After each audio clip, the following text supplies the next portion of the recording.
Hey guys, Todd Anderson here alongside Brian Brown-Duan, bringing you another episode of our Versus series here at StarCityGames.com. Today we're going to be playing some Standard, and I got a little bit of a doozy. Yeah. I had a little bit of inspiration, so to speak. Ooh. Yeah. But I don't know what else to say about the deck other than it was originally built by Tomohiro Saito. It was a mono blue, just like a million one-drop flyer military intelligence deck. And it got a lot of people going, a little crazy on Twitter about it because it played Insole Artifact and just like kind of abused some of the new cards from N15. But I changed it a little bit, but let's go ahead and take a look at the deck while we talk about those changes.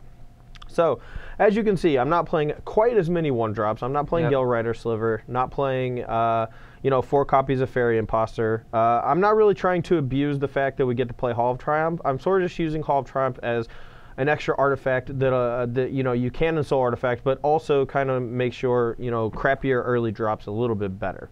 Right.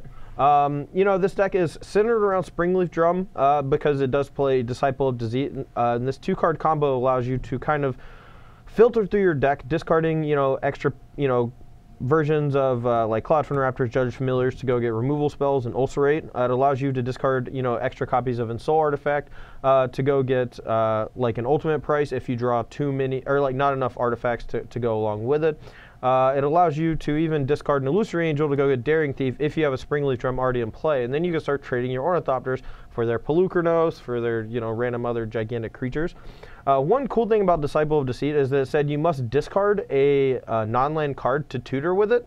However, the card you tutor for can be a land if you discard an Ornithopter. Yeah, I was just reading that right now. You can pitch Ornithopter to get Mutavault or Darksteel Citadel if you have an Insole. Yeah, like if your opponent is a removal heavy deck, pitching an Ornithopter to go get Darksteel Citadel to Insole Artifact actually is pretty awesome.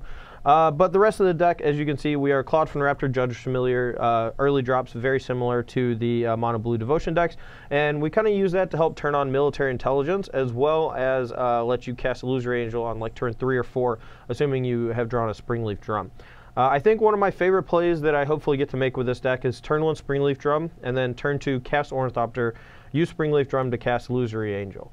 Now, obviously, Brian has a lot of removal spells in his deck, and that could just, not do anything at all. But I do think this deck is kind of cool. I'm not sure if it's actually good, but I did want to give it a try at the very least, and I think today is going to be a pretty good test for it. So, anyway, guys, that is the main deck for Blue-Black Insole Artifact, or Insole. I don't know what we're calling it yet. But let's go and take a look at the sideboard, also a work in progress, and then we'll get to Brian's deck. All right, so in the sideboard, we have a lot of ways to fight off one of our bad matchups in blue-white control. This matchup, I think, is close to unwinnable, unless you just go turn 2 Insole Artifact on like Darksteel Citadel, and then can start attacking them. But even then, they have Azorius Charm, they have Celestial Flare, and sometimes Attention Sphere, depending on if they're playing Planar Cleansing or not. So it's not great, not going to lie. But in order to help us in that matchup, we do have Dispels and Gainsays to help protect us from like Sphinx Revelation, Jace, removal spells, as well as Phyrexian Invoker to turn off Jace, since Jace does invalidate our early creature threats like Cloudfin Raptor and Judge Familiar, very similar to the Mono Blue decks. We also have, 3 Doom Blades to help fight the green-based decks, or they're pretty good against Mono Blue Devotion. Obviously, not very good against Mono Black Devotion.